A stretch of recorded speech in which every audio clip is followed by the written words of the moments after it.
Assalamualaikum warahmatullahi wabarakatuh.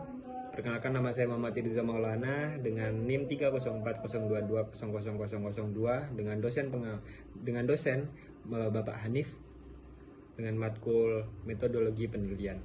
Di sini saya akan mempresentasikan tentang pengaruh pengembangan SDM, motivasi kerja, dan stres kerja terhadap kinerja karyawan, studi kasus perusahaan BPSDM.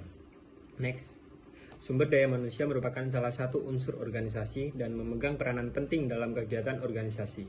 Manusia merupakan bagian yang tidak terpisahkan dari sebuah organisasi dan merupakan sumber daya yang menentukan untuk mewujudkan visi dan misi organisasi. Oleh karena itu, sumber daya manusia harus dikelola sedemikian rupa sehingga secara efektif dapat mewujudkan misi dan tujuan organisasi. Next. Kinerja setiap orang dipengaruhi oleh banyak faktor yang digolongkan dalam 3 kelompok, yaitu faktor kompetisi individu, faktor dukungan organisasi, dan faktor dukungan manajemen. Faktor kompetisi individu terdiri dari kemampuan dan keterampilan kerja, motivasi, dan etos kerja. Faktor dukungan organisasi terdiri dari kenyamanan lingkungan kerja, penyediaan sarana dan prasarana, pemilihan teknologi, serta kondisi dan syarat kerja. Faktor dukungan menjadi terdiri dari hubungan industrial yang aman dan harmonis, pemberian tugas, dan sistem kerja.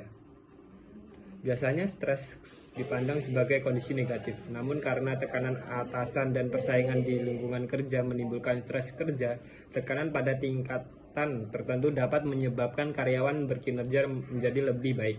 Hal tersebut terjadi karena tingkat stres tertentu akan memicu karyawan untuk memunculkan ide-ide inovatif untuk menyelesaikan masalah dan pekerjaan, sehingga stres menjadi situasi yang konstruktif. Dengan melihat dampak stres, baik dampak positif maupun negatif terhadap kinerja karyawan, stres kerja sudah seharusnya mendapat perhatian dalam siklus hidup perusahaan. 3 elemen utama motivasi adalah intensitas, arahan, dan ketekunan. Intensitas berkaitan dengan usaha seseorang. Elemen intensitas ini sangat penting, namun bagi sebuah perusahaan jika intensitas orang tidak sesuai dengan tujuan perusahaan, maka tidak ada artinya. Oleh karena itu, elemen kedua, yaitu arahan, perlu menyelaraskan motivasi pribadi dengan tujuan perusahaan. Oleh karena itu, baik kualitas maupun intensitas secara bersamaan perlu dilakukan. Upaya yang diarahkan dan konsisten dengan tujuan-tujuan organisasi merupakan jenis upaya yang harusnya dilakukan. Aspek terakhir dari motivasi adalah ketekunan. Aspek ini merupakan ukuran seberapa lama seorang dapat mempertahankan usahanya. Selanjutnya ada riset gap. Yang pertama yaitu pengaruh stres kerja terhadap kinerja karyawan. Hasil terdapat pengaruh positif antara stres kerja terhadap kinerja karyawan yang diteliti oleh Triwartono. Yang kedua ada terdapat pengaruh negatif antara stres kerja terhadap kinerja karyawan yang diteliti oleh Erwin Bagus, Rahmawan, Wiji Utami, dan Lilik Farida. Selanjutnya yaitu pengaruh pengembangan SDM. Terdapat pengaruh positif antara pengembangan SDM terhadap kinerja karyawan yang diteliti oleh Alpotu. Yang kedua, terdapat pengaruh negatif antara pengembangan SDM terhadap kinerja karyawan yang diteliti oleh Rahmayanti Idam Afandi. Yang terakhir yaitu pengaruh motivasi kerja terhadap kinerja karyawan. Dengan hasil terdapat pengaruh positif antara motivasi kerja terhadap kinerja karyawan yang diteliti oleh Rahmila Sari, Mahlis Muiz, dan Nurjannah Hamid. Dan yang terakhir terdapat pengaruh negatif antara motivasi kerja terhadap kinerja karyawan yang diteliti oleh Wijayanti Miftahudin. Selanjutnya yaitu rumusan masalah. Rumusan masalah dalam penelitian ini adalah: yang pertama, apakah stres kerja berpengaruh terhadap kinerja karyawan BPSDM?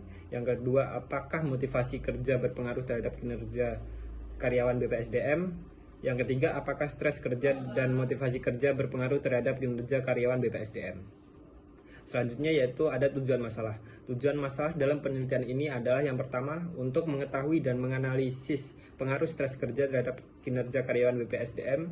Yang kedua, untuk mengetahui dan menganalisis pengaruh motivasi kerja terhadap kinerja karyawan BPSDM. Yang ketiga, untuk mengetahui menganalisis pengaruh stres kerja dan motivasi kerja terhadap kinerja karyawan BPSDM. Manfaat penelitian: yang pertama, adanya manfaat teoritis. Manfaat teoritis dalam penelitian ini sebagai tambahan pengetahuan bagi penulis, khususnya yang berkaitan dengan pengaruh stres kerja dan motivasi kerja terhadap kinerja karyawan BPSDM. Yang kedua, adanya manfaat praktis. Manfaat praktis dalam penelitian ini sebagai masukan pada pihak manajemen dalam mengevaluasi kinerja pegawai untuk masa kini dan masa yang akan datang. Yang ketiga, adanya manfaat bagi penelitian yang selanjutnya. Manfaat bagi penelitian selanjutnya diharapkan dapat digunakan sebagai perbandingan bagi peneliti selanjutnya mengenai pengaruh stres kerja dan motivasi kerja terhadap kinerja karyawan. Yang terakhir yaitu model empirik penelitian, ada X1 itu motivasi kerja, pengembangan SDM sebagai X2, stres kerja sebagai X3, dan persepsi kinerja karyawan sebagai Y. Sekian dari presentasi yang bisa saya sampaikan. Terima kasih. Wassalamualaikum warahmatullahi wabarakatuh.